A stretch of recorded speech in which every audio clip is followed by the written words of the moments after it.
Muchísimas gracias, Carmen, por tu presentación y a los organizadores por esta oportunidad. Quisiera compartir la pantalla, pero no sé, no me permite. Estoy intentándolo, pero me pone que no se puede compartir. Un segundo, por favor. Bueno, pues no me deja compartir la pantalla. Había preparado un PowerPoint. Es si abres tu PowerPoint, lo tienes abierto en tu ordenador y luego Sí, solo es darle a la flechita, o sea, abre el PowerPoint y le das al cuadradito con la flecha y pones compartir mi pantalla. sí, Tienes que tener abierto tu PowerPoint en tu ordenador. lo tengo abierto, pero me aparece. Y donde das a la flechita que te pone compartir, si lo ves pone ventana o toda la pantalla. Dale a ventana y seleccionas donde tienes tu PowerPoint. Sí, y le doy a permitir, pero me aparece tu pantalla no se puede compartir. Es posible que no tenga permiso para grabar la Porque pantalla de tu estás ordenador. en un Mac. Sí, Ah, vale, pues el Mac te va a dar problema. Pero bueno, pues entonces no, porque tienes que autorizar los permisos de la pantalla para el Meet. bueno, pues entonces prescindimos del PowerPoint, aunque bueno, pues, ¿qué se lo va a hacer? Em, bueno, pues esta comunicación que, como decía Carmen, tiene por título La difícil presencia historiográfica de la segunda generación del exilio, el caso de Marusa Vilalta, pues deviene de la investigación que estoy llevando a cabo en mi tesis doctoral sobre esta dramaturga, la dramaturga hispano-mexicana exiliada, Marusa Vilalta, aunque es simplemente una parte de la vasta investigación que he llevado a cabo sobre ella. En el año 2006 decía James Ballender que la historia de la literatura española en el exilio está todavía por escribirse y hoy, en 2024, todavía está plenamente vigente esta afirmación. Pero si aceptamos la necesidad de reescribir la historia de la literatura española del siglo XX por su intencional minusvaloración de la literatura del exilio, pues todavía se hace más evidente el olvido al que la segunda generación ha sido sometido.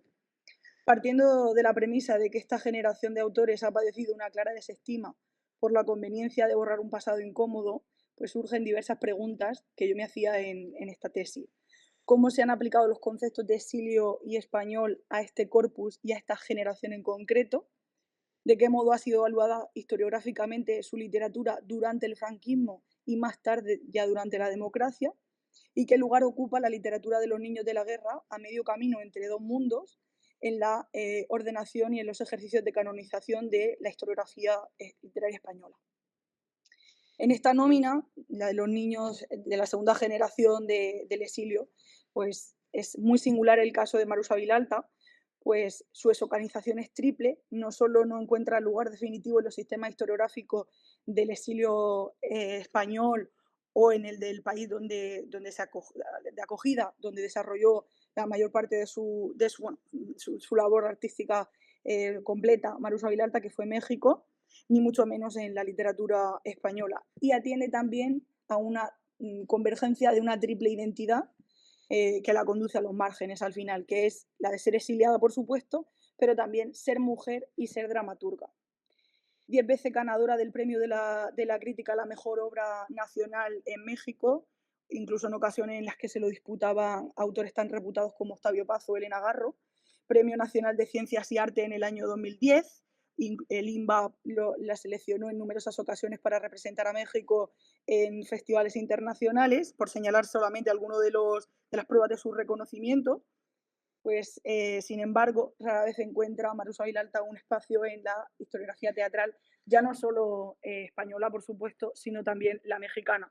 En el sistema teatral mexicano su aparición suele ser bastante residual y cubren normalmente la cuota de autoras femeninas o de teatro político, o incluso no llegamos a encontrarla en obras donde cabría esperar su presencia, como por ejemplo en la historia teatral mexicana de Domingo Adame de 2004 o en la obra bastante más reciente Las mujeres y la dramaturgia mexicana del siglo XX de Gigi Wixter del año 2011. Entre las preguntas que yo me hacía con respecto a la difícil ubicación de Marusa en la historiografía de la segunda generación, pues lo primero que llama la atención es que de todas las clasificaciones que se han hecho de estos niños de la segunda generación, como la de Escobar Gallofé, como la de Peñalabra, Mateo Gambarte, Rivera, de Sicot, de López Aguilar, en fin, en total una recopilación de 7 autores reputados que han clasificado, que han hecho una nómina de estos autores. Solamente Mateo Gambarte incluye a Marusa Vilalta en ella, algo bastante paradójico si tenemos en cuenta que, pues, en palabras de autores y de investigadores como Esther Lázaro, Marusa Vilalta es el mayor exponente teatral de la segunda generación del exilio, tanto por el volumen de su obra como por el reconocimiento que tuvo en México. Al mismo tiempo, la primera dificultad a la que arribamos cuando se trata de ubicar a estos niños de la guerra de la literatura de la segunda generación está precisamente en el límite de quienes componen esta segunda generación. No ha habido un acuerdo en establecer el criterio nunca. Hay quienes, desde la perspectiva cronológica, señala que por fecha de nacimiento, por ejemplo, Mateo Gambarte y Enrique Rivas, que deben haber nacido en el periodo entre 1924 y 1939, pero Susana Rivera, por ejemplo, lo limita entre 1925 y el 39, Fernando Larraz entre el 20 y el 42, en fin, incluso quienes han utilizado este criterio, como les decía, el de la fecha de nacimiento, ni siquiera hay un acuerdo definitivo entre ellos. Pero es más, es que otros autores como Juan Antonio Godoy no radican la pertenencia a la segunda generación del exilio en el criterio de la fecha de nacimiento, sino que lo hacen con la edad en la que partieron al exilio y, bueno, pues dependiendo de qué edad tenían, pues en realidad nos genera un abanico muy amplio, ¿no? Pues no se tiene en cuenta una distinción entre quienes se marcharon siendo adolescentes de quienes lo hicieron siendo niños, y no ha de extrañarnos que la poesía de Patán, por ejemplo, que se fue con 2 años a México, tenga poco o nada que ver con la de Yomi García Ascot, que llegó a México con 12 años. Entonces es un conglomerado de, digamos, de voces que pues poco tenían que ver en realidad, ¿no? Esto, para más dispersión, ha llevado a otros críticos, como Enrique de Rivas, a distinguir 3 grupos dentro de la propia generación: los que se fueron siendo adolescentes, los que llegaron teniendo entre 8 y 10 años y los que eran muy niños. De hecho, se ha llegado a proponer la existencia de una tercera generación del exilio. Y esta falta de acuerdo en delimitar el propio grupo y, por tanto, su literatura demuestra que en lo referente a la historiografía del exilio todo es siempre contradictorio o confuso. Así pues, Marusa Vilalta, que llegó teniendo 8 años a México, pertenecería entonces a una segunda o a una tercera generación. Compartiría entonces grupo con otros autores como García Scott, que llegó siendo adolescente. Hay muchas preguntas al respecto. Pero la cuestión de quienes formarían parte de esta nómina se complica aún más si tenemos en cuenta otros factores, como que se deben incluir en la nómina, si se deben o no incluir en esta nómina autores que marcharon siendo niños o adolescentes, independientemente del país al que de acogida, independientemente del género que cultivaran, o se debería hacer clasificaciones menores, si se debería segregar a quienes escribieron en otras lenguas, como por ejemplo el catalán o el francés, o si incluso se puede excluir a alguien de dicha nómina por no tratar el tema del exilio o de la patria perdida en concreto explícitamente en su obra. De hecho, precisamente este último criterio ha dejado con bastante frecuencia a Marusa Vilalta fuera de las nóminas del exilio literario español, porque con autoras como Concepción Bauzirla dicen negar que Vilalta pueda ser considerada una exiliada de segunda generación en sentido estricto, porque en su obra no aparece la preocupación por la patria perdida o el tema del exilio de forma explícita. Como inciso, y aunque no es el momento de mostrar cómo esta condición exílica se deja ver en su obra a través de un tipo de memoria multidireccional, aspecto que trabajo en mi tesis doctoral, esta afirmación resulta del todo errada, por múltiples razones, pero bueno, no es el momento de recuperarlas aquí. Y como señalaba en su comunicación la compañera Milena, las mujeres han visto dificultada sistemáticamente su inclusión en el canon de la literatura, y que no es sino en las últimas décadas que se han suscitado pues, voces o movimientos de denuncia de una necesidad de recanonización en este sentido. Pero es que además, en el caso de Marusa Vilalta, esta dificultad se agrava si tenemos en cuenta que escribió obras del género más tradicionalmente denostado y cuya naturaleza literaria incluso ha llegado a ser cuestionada, ¿no? Como es el teatro. De hecho, si tenemos en cuenta una de las habituales categorías de subclasificación de la historiografía de la literatura del exilio, el grupo de los hispano-mexicanos, al que pues, Marusa Vilalta debería pertenecer, es, según Mateo Gambarte, la única dramaturga dentro de esta nómina, en la que la mayoría eran poetas. Es interesante este aspecto porque efectivamente la red que estos poetas instauraron en torno a la poesía, fundamentalmente a través de la revista Presencia, les otorgó una mayor visibilidad y esto se tradujo en una mayor presencia historiográfica, que sí es habitual, por tanto, encontrarles en trabajos sobre poesía de los hispano-mexicanos, ¿no? Sí es habitual encontrar trabajos sobre ello. De hecho, en los estudios de la segunda generación del exilio, su presencia es sin duda la más notoria. Pero además hay en el caso de Marusa un añadido importante, y es que es hija de uno de los fundadores de Esquerra Republicana de Cataluña, Antoni Vilalta i Vidal, y no se consideraba por tanto española, sino catalana y más tarde plenamente mexicana, por lo que no compartió con muchos de estos intelectuales espacios que buscaban preservar esa identidad española en el exilio.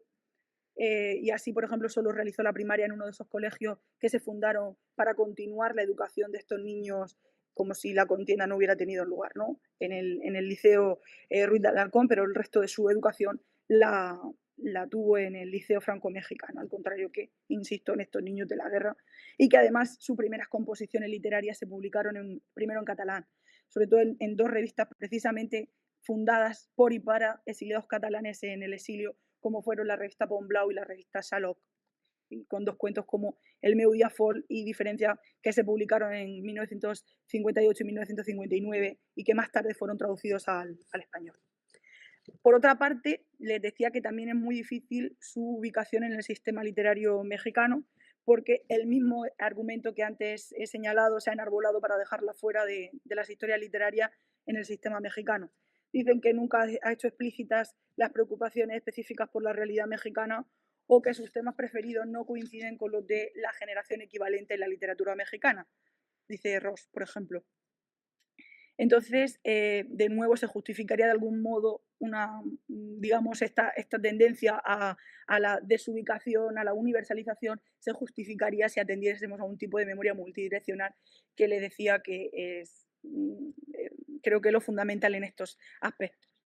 Sus preocupaciones sí son las de una exiliada que se interesa, por ejemplo, por la represión estudiantil del régimen, pues el paralelismo del asesinato del estudiante español Enrique Ruano por la brigada político-social es evidente en obras como Esta noche juntos amándonos tanto, pero siendo el público natural de sus representaciones el mexicano y no el español, y dándose coincidencia también con la realidad mexicana, como con la masacre del Tlatelolco, que precisamente acaeció el mismo año en el que sucedió el asesinato de Ruano, pues prefiere que sus denuncias sobre la violencia en torno a los estudiantes no apunten solo al franquismo, sino que lo hagan de una forma universal por medio de un tipo de memoria multidireccional que niega la circunscripción espacio-temporal. Disculpa, Maravillas, te queda nada, ya un poquito, un minuto y ya deberías de cerrar para dar paso al siguiente. De acuerdo. Pues, bueno, les decía al principio que mi tesis fundamental al respecto, aparte de esta tendencia a la universalización por hallarse entre dos mundos, es que siendo considerados, como decía Blanco Aguinaga, españoles en México y mexicanos en España, pues su integración ha sido realmente dificultosa. Más si cabe si tenemos en cuenta, como les decía, que en su caso, aparte de ser exiliada y de esta dificultad de esta presencia entre dos mundos, es que además era mujer y pues era también dramaturga, ¿no? Y sin más, muchísimas gracias por su atención.